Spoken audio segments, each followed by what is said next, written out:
Os ensaios de Warren Buffett. Warren Buffett é um nome muito conhecido no mundo inteiro. Um dos homens mais ricos do mundo, construiu sua fortuna em Wall Street, fazendo inúmeros investimentos bem-sucedidos. Desde que Warren Buffett assumiu a Berkshire Hathaway, o valor patrimonial por ação subiu de 19,46 para 20 mil em 1998. Isto equivale a uma taxa composta de crescimento de 23,8% ao ano. Qual o segredo de Warren Buffett? Como ele conseguiu fazer com que a Berkshire crescesse tanto? Nesta obra, Warren Buffett compartilha com seus acionistas todos os aspectos de negócios da Berkshire que o ajudaram a chegar lá. Se você quer descobrir como Warren Buffett trabalhou, vem com 12 minutos. Os princípios de negócios da Berkshire Hathaway. Na Berkshire Hathaway, os acionistas ficam sabendo de todas as novidades diretamente por Warren Buffett, que escreve os relatórios anuais à mão. Além disso, o negócio segue a política de não liberar resultados trimestrais, apenas relatórios anuais profundos, atraindo principalmente investidores de longo prazo. A Berkshire tem um ótimo relacionamento com seus acionistas, e a taxa de rotatividade entre eles é muito baixa. Para alcançar isso, eles se baseiam em 12 princípios que guiam seus negócios. 1. Os acionistas são vistos como parceiros e donos. Isso ajuda Buffett e Munger, que são os sócios gestores, a manterem bons relacionamentos com todos os envolvidos. 2. A maioria dos diretores da Berkshire possui grande parte de suas fortunas investida na empresa. E isso inclui Buffett e Munger também, que mantém 90% de seus patrimônios pessoais nas ações da Berkshire. 3. O objetivo de longo prazo da empresa é maximizar a taxa de ganho anual em valor intrínseco de ações. Mas Buffett alerta para que seus acionistas não esperem crescimento acima de 15% ao ano. 4. O objetivo da Berkshire é ter negócios inteiros, diversificados e que gerem lucro. E, em segundo lugar, ter pares de negócios que também gerem lucros, através da compra de ações ordinárias. 5. Buffett escreve relatórios sobre os ganhos dos negócios mais importantes individualmente, pois considera que os relatórios contábeis não são muito reveladores sobre o desempenho econômico das empresas. 6. A Berkshire contabiliza os lucros não distribuídos pelas empresas subsidiárias em seus relatórios anuais, os chamados lucros ocultos. 7. A Berkshire evita pegar empréstimos ao máximo, e só faz isso a taxas favoráveis e a longo prazo. A empresa tem acesso a taxas diferidas e capitais flutuantes, vindas dos fundos de outras empresas mantidas pelo negócio de seguros. Essas fontes têm por volta de 100 bilhões. 8. O negócio só faz novas compras pensando nas consequências econômicas a longo prazo. Como os diretores também têm seu dinheiro investido, eles não vão fazer aquisições que não sejam vantajosas para todos. 9. A Berkshire tem como objetivo devolver $1 em valor de mercado para cada $1 de lucro retido. Quando isso não acontece, a empresa paga a diferença e permite que os acionistas retirem seus fundos. 10. As ações ordinárias só são emitidas quando a empresa recebe em troca a mesma quantidade de valor que fornece. Essa regra se aplica a todas as emissões, não só fusões ou ofertas de ações públicas. 11. Independente do preço, a Berkshire não tem interesse em vender nenhum negócio que seja bom. Desde que o negócio gere dinheiro e o relacionamento de trabalho seja bom, não será vendido. 12. Ao emitir relatórios, a Berkshire é sempre sincera, enfatizando os ganhos e as perdas importantes para o valor do negócio. O objetivo é compartilhar todos os fatos sem esconder ou suavizar os números ruins. Apesar de discutir os resultados com franqueza, a Berkshire não divulga todos os aspectos para manter a vantagem competitiva da empresa. Controlando riscos. Buffett acredita que o controle dos riscos não é uma função que o CEO pode delegar. Na Berkshire, ele inicia e monitora a maioria dos contratos derivativos, com algumas pequenas exceções. Isso significa que se a Berkshire enfrentar algum problema, será culpa dele, e não de um erro cometido por um comitê de riscos ou de um diretor de riscos. Ele pontua que quando o conselho de diretores de uma empresa não insiste na responsabilidade do CEO quanto ao controle de riscos, há grande negligência. Se o CEO não é capaz de lidar com isso, deveria procurar por outro emprego. E se ele falha em sua tarefa, as consequências financeiras devem ser severas. As aplicações das subsidiárias de seguro da Berkshire. Quando Buffett compra ações ordinárias para as empresas de seguro da Berkshire, ele pensa no mercado como se essas empresas fossem negócios privados. E aqui ele busca olhar para as perspectivas econômicas do negócio, para as pessoas que estão no controle e para preço a ser pago. Ele não considera nenhum período de tempo ou preço para a venda. Afinal de contas, a Berkshire se dispõe a manter uma ação por período indefinido, enquanto esperam que o valor intrínseco do negócio aumente a uma taxa satisfatória. O objetivo é investir pensando como analistas de negócios, e não como analistas de mercado ou economistas. Algumas vezes, as subsidiárias de seguros da Berkshire utilizam arbitragem como substituto para as aplicações de curto prazo. As posições de longo prazo são a preferência, mas algumas vezes a Berkshire tem dinheiro para investir e poucas ideias boas de investimento. E nessas horas, a arbitragem oferece bons retornos. Para avaliar as situações de arbitragem, você precisa responder 4 perguntas. 1. Qual a probabilidade de que o evento prometido ocorra? 2. Por quanto tempo seu dinheiro ficará comprometido? 3. Qual a chance de que alguma coisa melhor vai aparecer? 4. O que vai acontecer se o evento não ocorrer por alguma ação antitrust?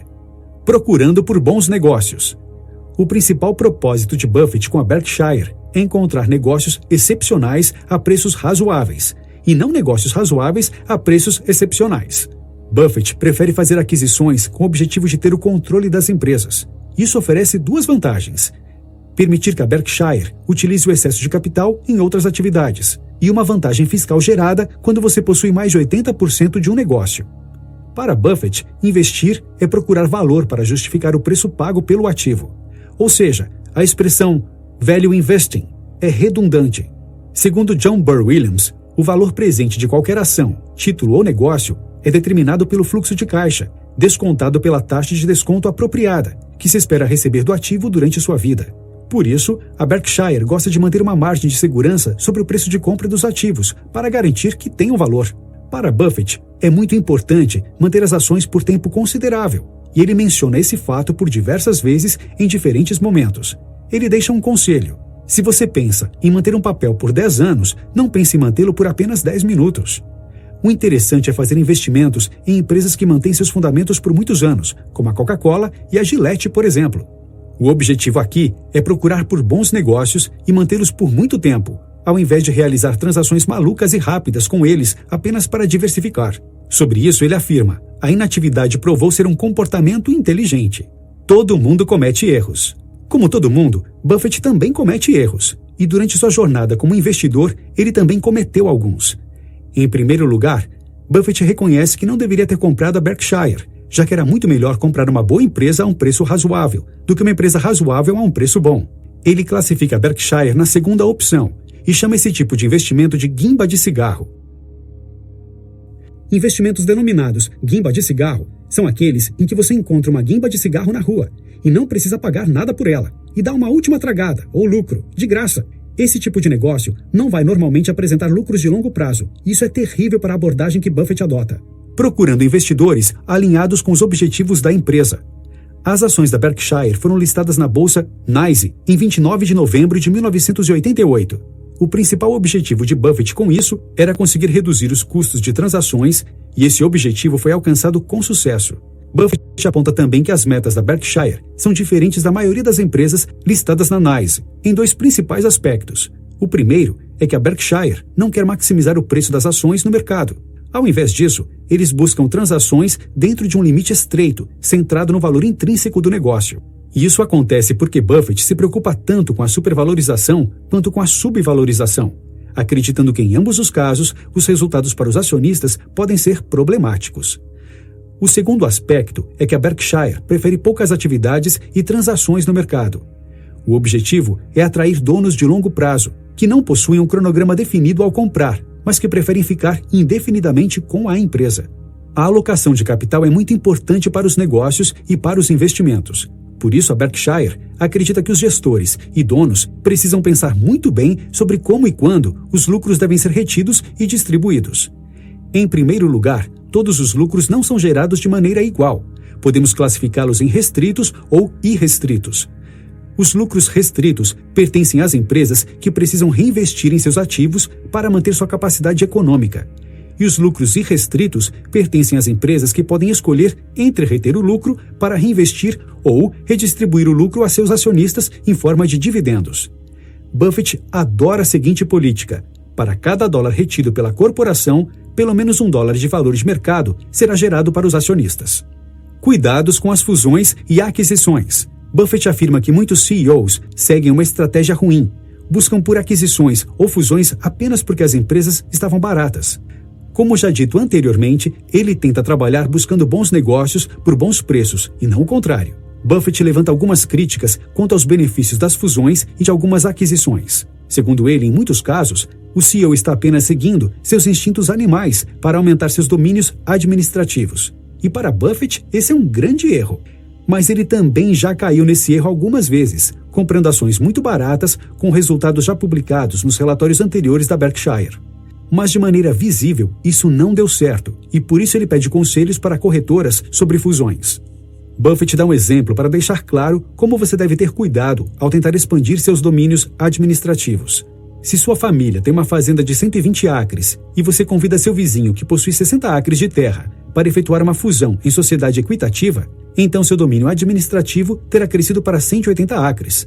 Mas você terá destruído 25% do patrimônio da sua família, tanto em acres quanto em capacidade produtiva. Finalmente, ele acredita que muitas aquisições podem ser boas para quem compra, para a administração e para os banqueiros, mas podem não ser tão boas assim para os acionistas. Como já dito anteriormente, Buffett só emite novas ações se seus acionistas recebem, em termos de valor intrínseco, o mesmo que ele fornece. A melhor estratégia é não ter estratégia. Buffett levanta um questionamento importante aqui. Por que os compradores potenciais se importam em olhar as projeções apresentadas pelos vendedores? Ele não se importa nem um pouco com isso. Na Berkshire, eles também têm as mesmas dificuldades em perceber o futuro, assim como qualquer outra empresa. Além disso, eles também precisam lidar com o fato de que o vendedor de um negócio tem muito mais informações do que o comprador.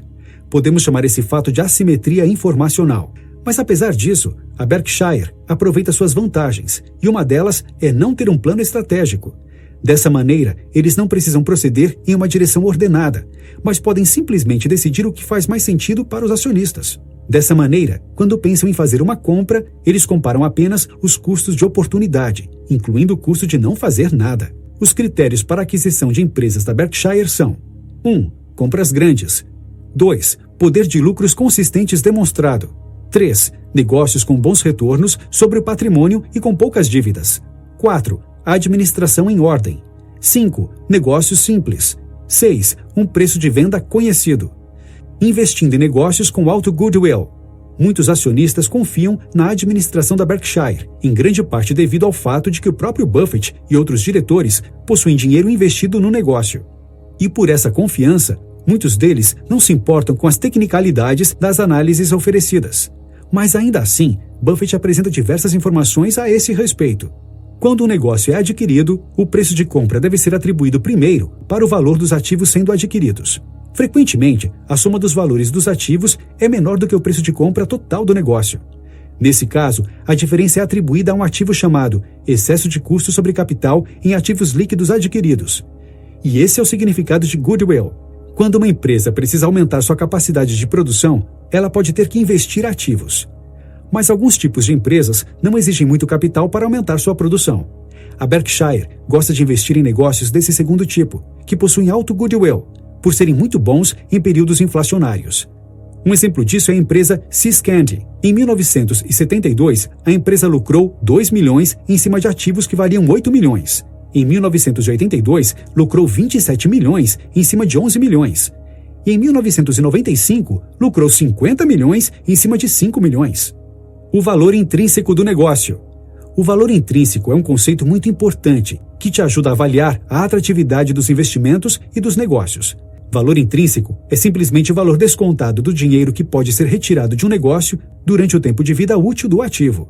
O valor intrínseco é uma estimativa e não um número preciso, e essa estimativa deve ser mudada se as taxas de juros mudam ou se as previsões de fluxos de caixa são revisadas. E por esse motivo, a Berkshire prefere não fornecer o valor intrínseco estimado em seus negócios. Ao invés disso, a empresa prefere fornecer os dados utilizados para o cálculo. Apesar disso, Buffett afirma que a Berkshire se foca somente no poder de lucro futuro de suas empresas, controladas ou não. Ele espera que o preço das ações esteja sempre próximo de seu valor intrínseco, já que os ganhos nos negócios devem ser iguais aos ganhos dos acionistas, informando dados detalhados aos acionistas. Apesar dos princípios de contabilidade aceitos serem falhos, é também muito difícil pensar em novas regras melhores. Apesar disso, as limitações das regras existentes não precisam atrapalhar os negócios. o CEO precisa entender as regras como um começo e não como um fim, quanto às suas obrigações de informar os acionistas. Até porque qualquer gestor vai encontrar muitos problemas se omitir informações importantes ao CEO. Então, da mesma maneira, o CEO não deve também emitir informações vitais para os acionistas. Não existe uma regra padrão de contabilidade se pensarmos em como as empresas são tão diferentes no mundo inteiro. E por isso, Buffett afirma que as empresas precisam informar os dados em relatórios detalhados que ajudem leitores com conhecimento em finanças a responderem 3 perguntas importantes. 1. Quanto vale essa empresa aproximadamente? 2. Qual a probabilidade dessa empresa cumprir suas obrigações futuras? 3. Esses gestores estão fazendo um bom trabalho? Contabilizando o futuro de maneira correta. Uma mudança contábil implementada em janeiro de 1993 exige que os negócios registrem o benefício de aposentadorias futuras no momento em que ocorrem. Ao fazer novas aquisições, Buffett tenta evitar empresas com dívidas de pós-aposentadoria. E por isso, as dívidas atuais e futuras da Berkshire, relacionadas aos benefícios de saúde na pós-aposentadoria dos funcionários, não têm muita importância. Apesar de evitar essas aquisições, Buffett apoia essa mudança contábil, já que a administração precisa contabilizar o futuro de maneira correta. E é por isso também que Buffett é contra a contabilidade de opções. Quanto às opções, para Buffett, as opções são uma forma de premiação, e a premiação é uma despesa que deveria entrar no cálculo do lucro também. Pagamento de impostos. No início dos anos 1990, as leis sobre impostos mudaram radicalmente. Essas mudanças afetaram grandemente a Berkshire, que será obrigada a mudar a forma de calcular seus passivos para os impostos diferidos por ganho de capital por suas empresas de seguros. E esses cálculos fizeram com que os débitos em impostos fossem maiores, acarretando em taxas não financeiras e na redução do patrimônio líquido da empresa. As mudanças contábeis ocorridas, relacionadas também à alteração de alíquotas de impostos, também afetaram a Berkshire. Os impostos sobre ganhos de capital de pessoas físicas mudaram de 20% para 28%. Sobre o ganho de capital das empresas, mudaram de 28% para 34%. Sobre a taxa sobre lucros de empresas, mudaram de 46% para 34%. E sobre os dividendos, mudaram de 15% para 20%.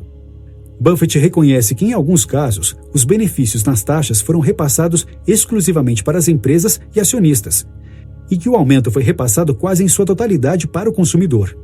A Berkshire, segundo Buffett, é o tipo de negócio em que os acionistas se beneficiam da redução de impostos. A Berkshire paga impostos de renda substanciais.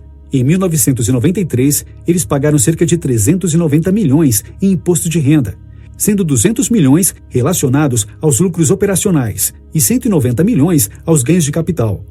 Nesse mesmo ano, os pagamentos de imposto de renda da Berkshire foram cerca de metade do 1% do imposto total pago por todas as corporações americanas. Notas finais. Buffett é um investidor muito cauteloso, tomando muito cuidado com os riscos. Enquanto o capital da Berkshire crescer, Buffett acredita que não seja possível repetir seus resultados passados. Ele não acredita que atualmente existam grandes oportunidades de investimento como antes. Além disso, ele deixa claro que vai continuar ignorando as previsões econômicas dos analistas, mantendo o princípio aprendido com Ben Graham. Tenha medo do inimigo ou da pessoa compulsiva, mas seja amigo do fundamentalista. Dica do 12 Minutos. Gostou dessa obra? Que tal ler o Microbook O Investidor Inteligente, de Benjamin Graham? Essa é uma das obras favoritas de Warren Buffett, e o autor introduz diversos conceitos e estratégias de investimentos.